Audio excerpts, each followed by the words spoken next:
This is the Quest for King Arthur. I'm the King Arthur guy, and this is episode 6. In this episode, I'm going to talk about the reign of Ambrosius Aurelianus. So we're going to start with the tail end of the reign of Vortigern. And I should point out, of course, that what I'm going to say is, a lot of it is my interpretation, because as I'm rejecting the accepted reconstruction of the course of events of the 5th century, because the accepted reconstruction is based upon the account of Gildas, and I have attacked Gildas as being a lying Roman bigot. That attack comes in episode 2, in case you're wondering. Anyway, so at the tail end of Vortigern's reign, they were fighting the Britons. The Brits were fighting the Anglo-Saxons. There were 4 battles in Kent, and these 4 battles were inconclusive.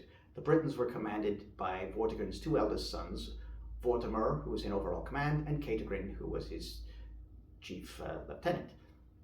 The Anglo-Saxons were led by the brothers Hengist and Horsa.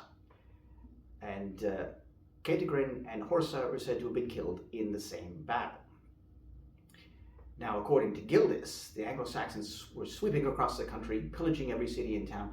So we have a discrepancy in this between our sources, and the accepted interpretation is that the discrepancy is an illusion caused by missing information. I don't think that it is. I think it's a real discrepancy caused by Gildas lying, because the Anglo-Saxons, under Hengist, pretended to agree to a treaty. Vortigern and his supporters showed up to a feast to celebrate the peace. It was really a trap. After the Britons had enjoyed a good meal and had a few drinks in them, they were relaxing. Hengist called out, "Draw your knives," and his men pulled out knives that they had concealed in their boots and proceeded to slaughter all of Vortigern's men.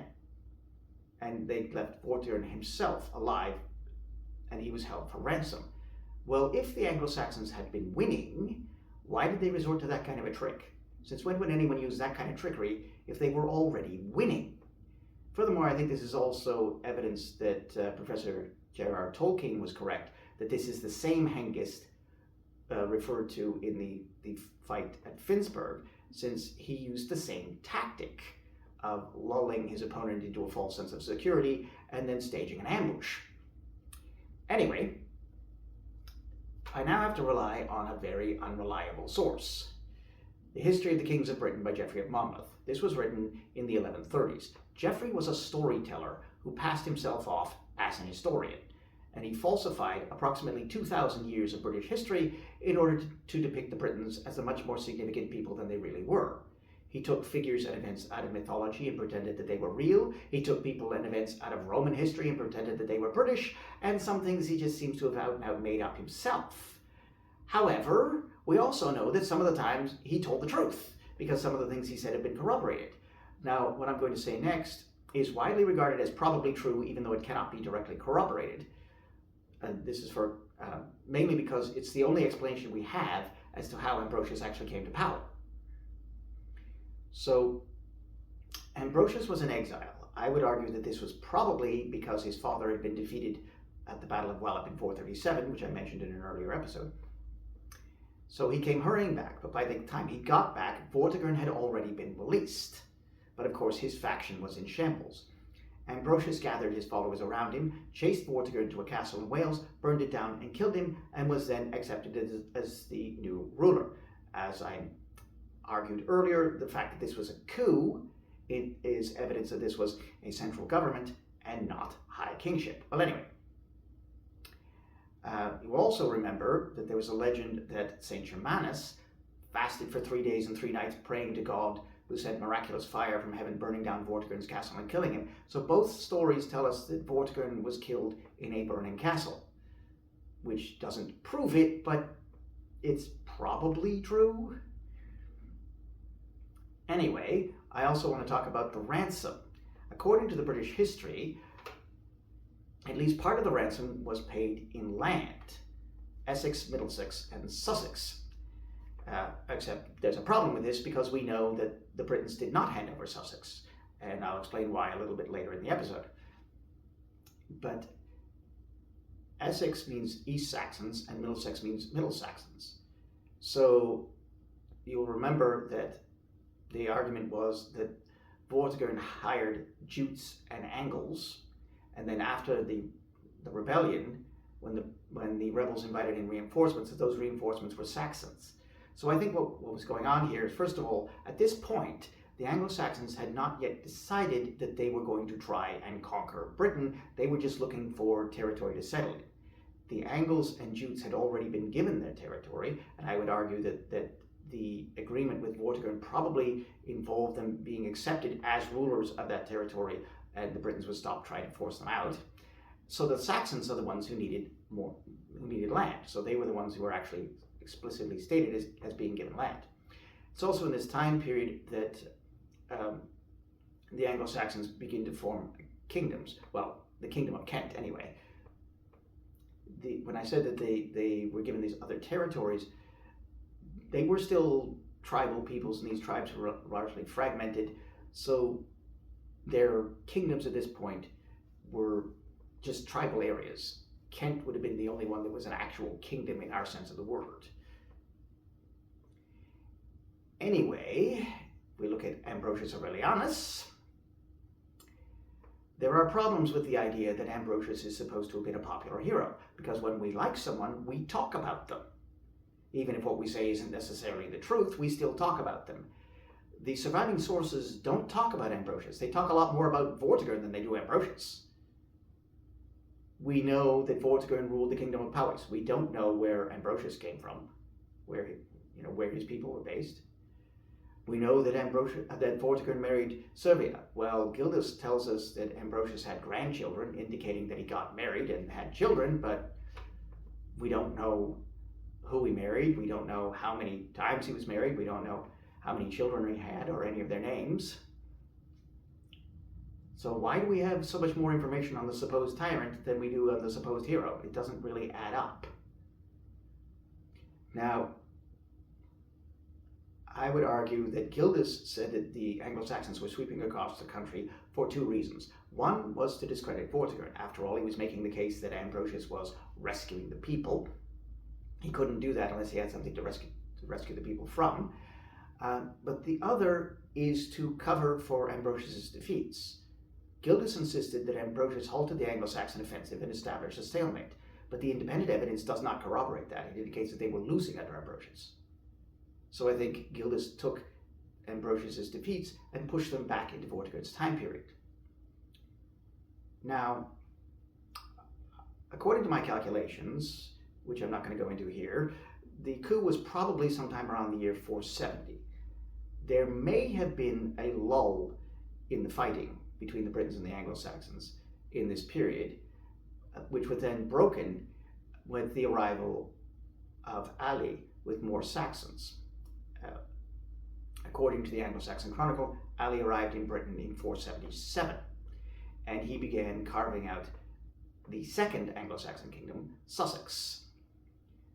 Ali is also listed in the Anglo-Saxon sources as their first High King, or Bretvolda, but we don't really know exactly how he became High King. But anyway, the Angles also started to push eastward into what is now southern Lincolnshire. So there's no evidence that the Britain's defeats in southern Lincolnshire and Sussex were counterbalanced by gains anywhere else. There's no evidence of a stalemate other than Gildas's say-so. So he lost to the Anglo-Saxons. So what was going on domestically against the Britons?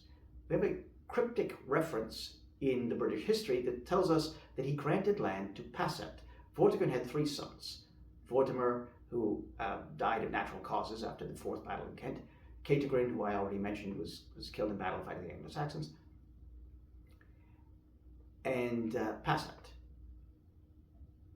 So we're told that Ambrosius granted land to this third son, but you don't grant land to an enemy.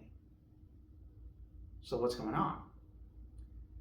Well, I had to verify that Passat became a king, which he did.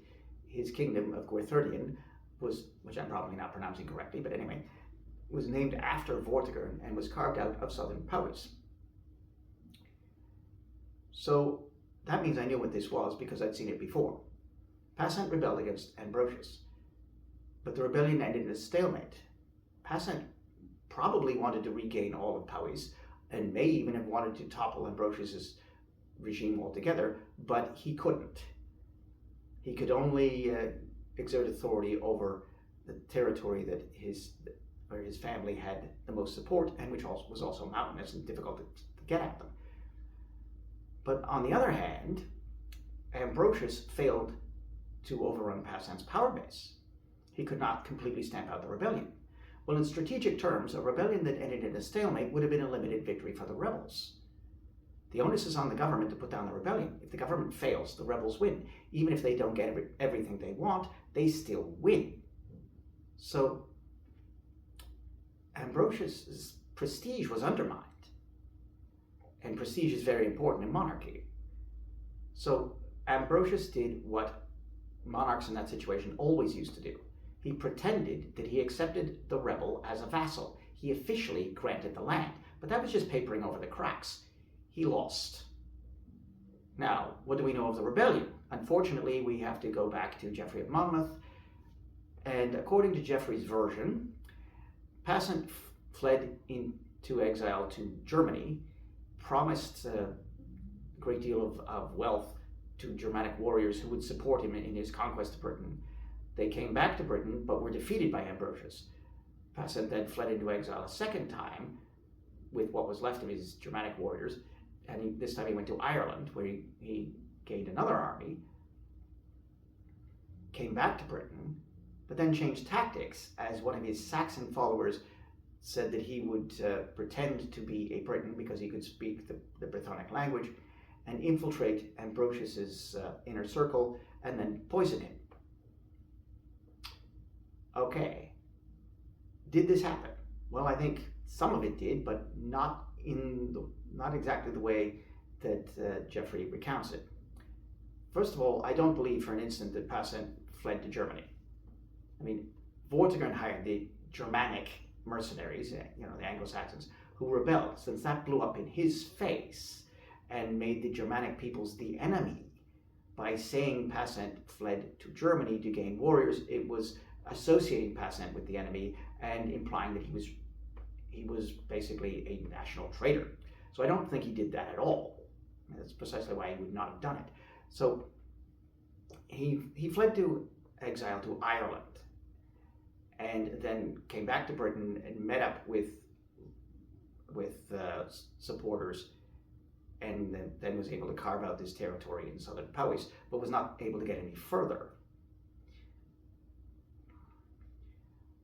Did he arrange for Ambrosius's assassination? Possibly.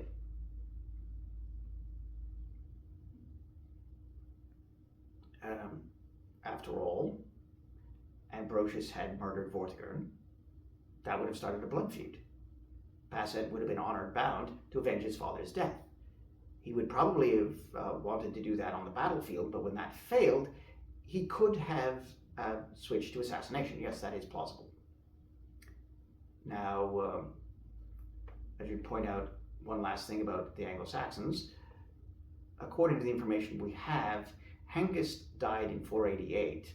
I would argue that Ambrosius was probably died around the year 490, so just a couple of years later. Now, Hengist was king of Kent. He was succeeded as king by his son Oisc, and the royal house of Kent named themselves after Oisc, calling themselves the Oiscingas, which loosely translates as the descendants of Oisc. Family names were not widely used in this time period, so often only royal families used them. And among the Germanic peoples, it was common for them to take a name like this, naming themselves after a significant person in the founding dynasty. Anyway, as I said, by my calculations, Ambrosius was probably died around the year 490, and it's possible that it was as a result of an assassination by Passan, and his death paved the way for the rise of King Arthur, whom I will talk about in the next episode.